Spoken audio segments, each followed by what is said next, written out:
அஸ்ஸலாமு அலைக்கும். Hi friends, எப்படி நல்லா இருக்கீங்களா? குவைத் மீது ஈரான் நடத்திய தீவிர தாக்குதல் தொடர்கிறது. 616 ட்ரோன்கள், 307 பாலிஸ்டிக் ஏவுகணைகள் குவைத் மீது ஏவப்பட்டதாக பாதுகாப்பு அமைச்சகம் வெளியிட்ட பரபரப்பு புள்ளி விவரம். அந்த நியூஸ் பார்க்க போகிறோம். அடுத்து குவைத்தின் கடல் நீரை சுத்தமாக்கும் நிலையம் மீது ட்ரோன் தாக்குதல், இந்தியர் உயிரிழப்பு. அடுத்து அமெரிக்க அதிபருக்கு எதிராக தீவிரமடையும் போராட்டம். அடுத்து குவைத்தின் உணவு பாதுகாப்பு அமைச்சகம் வெளியிட்ட முக்கிய தகவல். அடுத்து விமானம் பயணம் செய்பவர்களுக்கான ஒரு மிக முக்கிய தகவல். இப்படி பல முக்கியமான தகவல் இந்த வீடியோவில் இருக்குது. வீடியோ ஃபுல்லாக பாருங்கள். உங்கள் நண்பர்கள் அனைவருக்கும் கட்டாயமாக இந்த வீடியோ ஷேர் செய்யுங்க. இப்போ வாங்க குவைத்துடைய மிக முக்கியமான நியூஸை பார்ப்போம். ஈரான் மீதான இஸ்ரேல் மற்றும் அமெரிக்க ராணுவ கூட்டுப்படை தீவிர தாக்குதலை தொடர்ந்து நடத்தி வருவதால் ஈரான் கடந்த சில தினங்களாக சவுதி அரேபியா, குவைத், பஹ்ரைன் ஆகிய நட்பு நாடுகளின் மீது தீவிர வான்வழி தாக்குதலை தொடர்ந்து தீவிரப்படுத்தி வருகிறது. கடந்த 24 மணி நேரத்தில் மட்டும் குவைத் மீது 14 பாலிஸ்டிக் ஏவுகணைகள் மற்றும் 12 ட்ரோன் தாக்குதலை ஈரான் நடத்தியுள்ளதாக official spokesperson brigadier general சாதல் உத்தபி அவர்கள் தெரிவித்துள்ளார்கள். பிப்ரவரி 28ஆம் தேதி ஆரம்பிக்கப்பட்ட இந்த சண்டையில் இதுவரை ஈரான் ராணுவம் 2 குரூஸ் ஏவுகணைகள், 307 பாலிஸ்டிக் ஏவுகணைகள் மற்றும் 616 ட்ரோன்கள் பயன்படுத்தி குவைத் மீது தாக்குதல் நடத்தியுள்ளதாக பாதுகாப்பு அமைச்சகம் அதிகாரப்பூர்வ தகவலை வெளியிட்டுள்ளது. நேற்று ஈரானிய ட்ரோன்கள் குவைத்துடைய வாட்டர் டெசலேஷன் பிளான்ட் மீது, அதாவது கடல் நீரை சுத்தமாக்கும் நிலையம் மீது ட்ரோன் தாக்குதல் நடத்தியதில் அங்கு பணியில் இருந்த ஒரு இந்தியர் உயிர்ந்ததாக அதிகாரப்பூர்வ தகவலை உள்துறை அமைச்சகம் வெளியிட்டுள்ளது. அதுபோல கடல் நீரை சுத்தமாக்கும் நிலையம் ட்ரோன் தாக்குதல் பாதிப்புக்கு உள்ளானதால் அதனை சரி செய்யும் முயற்சியில் நீர் மற்றும் மின்சார அமைச்சகம் தீவிர நடவடிக்கைகளை மேற்கொண்டு வருகிறது. அதுபோல பார்த்தீங்கன்னா, சவுதியின் சுல்தான் விமானப்படை தளம் மீது ஈரான் நடத்திய தாக்குதலில் யுஎஸின் ரேடர் விமானம் 2ஆக பிளந்து நொறுங்கியுள்ளது. இந்த விமானத்தின் மதிப்பு 4750 கோடி ரூபாய் என்பது குறிப்பிடத்தக்கது. அமெரிக்காவின் தரைப்படை வீரர்கள் ஈரானின் முக்கிய தீவுகளை கைப்பற்றும் முயற்சியில் ஈடுபட்டால் பாரசீக வளைகுடாவில் உள்ள சுறாக்களுக்கு அமெரிக்க ராணுவ வீரர்கள் இரையாவார்கள் என ஈரான் எச்சரித்துள்ளது.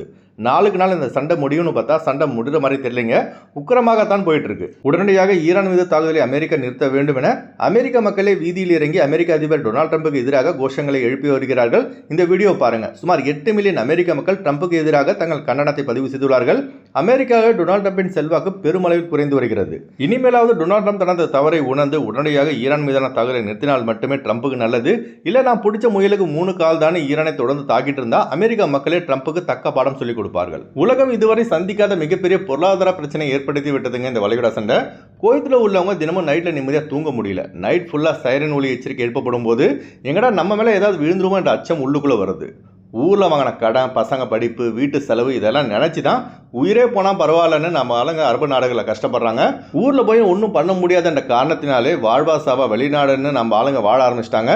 விரைவில் இந்த வளைகுடா சண்டை முடிவுடைய பிரார்த்தனை செய்யுங்க. அடுத்த தகவல், குவைத் மீது ஈரான் நடத்தி வரும் இந்த தாக்குதலில் 24 மணி நேரமும் குவைத்திகள் மற்றும் வெளிநாட்டவர்களை பாதுகாக்க குவைத்தின் தேசிய பாதுகாப்பு படை தீவிர கண்காணிப்பில் ஈடுபட்டு வருகிறது. அதுபோல உணவு விநியோகம் சங்கிலி தடைபடாமல் இருக்க தீவிர முயற்சியும் குவைத் ஃபுட் சேஃப்டி டிபார்ட்மெண்ட் மேற்கொண்டு வருவதாக director general for community nutrition ஷைமா லஸ்கூர் அவர்கள் தெரிவித்துள்ளார்கள். குவைத்தில் தற்போது பார்த்தீங்கன்னா 1 மாதத்திற்கான உணவு கையிருப்பில் உள்ளதால் உணவு தட்டுப்பாடு குவைத்தில் ஏற்படாது என உள்துறை அமைச்சகம் தெரிவித்துள்ளது. மேலும் கார்கோ விமானங்களை பயன்படுத்தி குவைத்திற்கான அனைத்து விதமான உணவுப் பொருட்கள் வெளிநாடுகளிலிருந்து கொண்டு வரப்படுகிறது.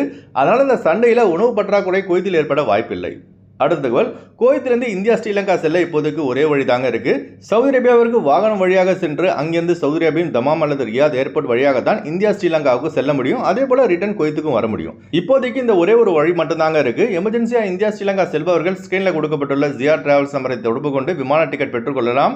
அதுபோல விசா கேன்சல் செஞ்சுட்டு போறவங்க, விசிட் விசா, அப்புறம் டூரிஸ்ட் விசா எல்லாரும் பார்த்தீங்கன்னா எம்பசியால் வழங்கப்படும் சவுதி அரேபியா விசாவை பயன்படுத்தினா குவைத்திலிருந்து எக்ஸிட் ஆக முடியும். மற்றபடி Umrah visa, Saudi visit visa, temporary விசாவை பயன்படுத்தி இவங்க செல்ல முடியாது. அதுபோல் சிவிலடி வைத்திருப்பவர்களுக்கு மாக்கு முஷ்கில அவங்க போகலாம்.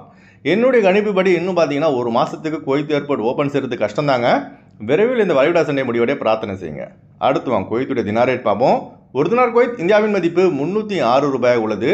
ஒரு தினார் குவைத் இலங்கையின் மதிப்பு 1015 ரூபாய் உள்ளது. இப்போ நான் சொன்னது குவைத்துடைய அல்முலா ரேட்டுங்க.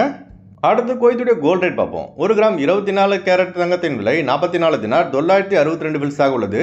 1 கிராம் 22 கேரட் தங்கத்தின் விலை 41 தினார் 230 ஃபில்ஸாக உள்ளது.